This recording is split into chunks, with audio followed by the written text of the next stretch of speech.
भाई आप सब मेरे पिछले वीडियो में काफ़ी सारा कमेंट्स कर रहे हो। वीडियो कौन सा था कि जियो राउटर को मोबाइल के इंटरनेट से कैसे यूज करेंगे।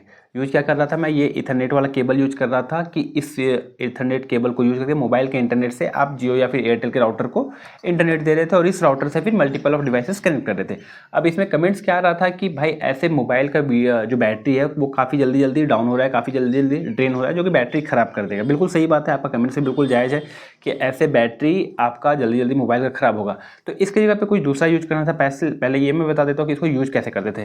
तो ये जो आपका कनेक्टर था वो अपने मोबाइल के टाइप सी में कनेक्ट करते थे। ये यूटीपी केबल को एक साइड के पोर्ट में कनेक्ट करते थे इस तरीके से, और दूसरा ये जो पोर्ट होता था वो राउटर के, जियो राउटर हो या एयरटेल राउटर हो, ऐसे कनेक्ट कर देते थे, पावर देते थे, इसका USB 3 ऑन करते थे, इसमें इंटरनेट चला जाता था और इससे फिर मल्टीपल डिवाइसेस कनेक्ट करते थे।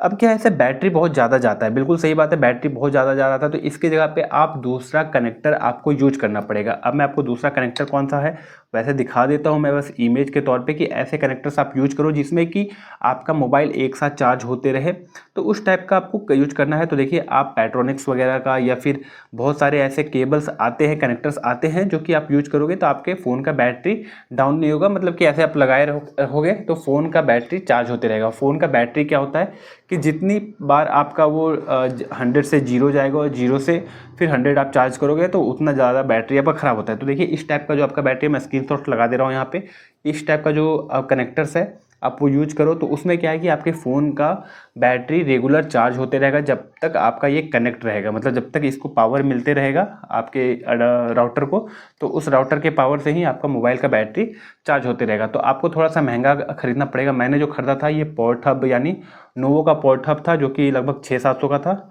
तो आपको 800-900 के आसपास। पेट्रोनिक्स वगैरह का थोड़ा सा क्वालिटी ख़राब होता है पर इसमें स्पीड अच्छा होता है, पर उससे क्या आपका बैटरी भी चार्ज होते रहेगा। आपको चेक करने के लिए क्या होगा कि मैं बता देता हूँ आप कैसे चेक कर सकते हो। कि जो ऐसे यहाँ पे सिर्फ इथरनेट पोर्ट दिया हुआ है तो थोड़ा सा ये बड़ा होता है और उसमें साइड में एक टाइप सी का भी पोर्ट होता है। तो आप उसमें कोई भी चार्जर लगा दोगे टाइप सी का तो आपका फ़ोन भी चार्ज होते रहेगा और आपके राउटर को भी इंटरनेट मिल जाएगा।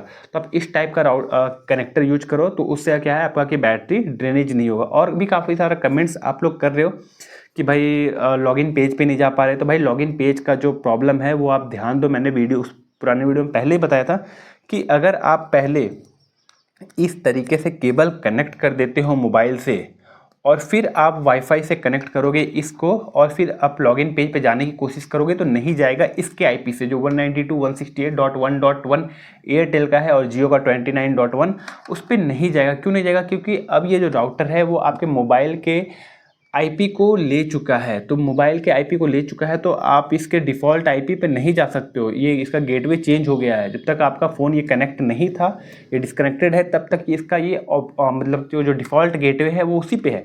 तो आप उसको लॉगिन कर सकते हो 192.168.29.1 फॉर जियो राउटर और .1.1 एयरटेल राउटर के लिए। लेकिन आप जैसे ही इसे कनेक्ट कर दिए अपने टाइप सी के मोबाइल के इंटरनेट से, तो जो इसका गेटवे है, ये जो राउटर है वो किसका गेटवे ले लिया? अपने डिफ़ॉल्ट गेटवे पे नहीं है, वो आपके मोबाइल के गेटवे पे आ गया है। तो अब आप उसे लॉगिन नहीं कर पाओगे वाईफाई कनेक्ट करने पे। जो मैंने बताया था गूगल क्रोम में डालो 192.168, तो वहाँ से आप फिर एक्सेस नहीं कर सकते हो एडमिन पेज को, जो कि राउटर का एडमिन पेज होता है। उसके लिए क्या है, आपको इसको डिस्कनेक्ट करके ही, पहले डिस्कनेक्ट में ही आपको कनेक्ट करना पड़ेगा। तो आपका दोनों कमेंट्स का मैंने जवाब दे दिया है कि भाई अगर बैटरी आपका ड्रेनेज हो रहा है तो उस टाइप का आप कनेक्टर यूज करो जिसमें कि यहाँ साइड में टाइप सी का पोर्ट हो और आपका जो साइट एक्सेस नहीं हो रहा है यानी कि एडमिन पेज एक्सेस नहीं हो रहा है, तो उसके लिए आपको फ़ोन को पहले कनेक्ट नहीं करना है। पहले पूरी सेटिंग कर लो, उसके बाद फिर आप लास्ट में USB 3 फ़ोन का ऑन करो और फिर कनेक्ट करो, मतलब कनेक्ट करो और फिर USB 3 ऑन करो या फिर इथरनेट 3 ऑन करो। आपका इंटरनेट भी चलने लगेगा और आपका एडमिन पेज भी एक्सेस हो जाएगा। ठीक है, तो फ्रेंड्स अगर आप चैनल पर नए हो तो चैनल को जल्दी सब्सक्राइब करो और वीडियो अगर पसंद आया तो ज़रूर लाइक करें। Thank you.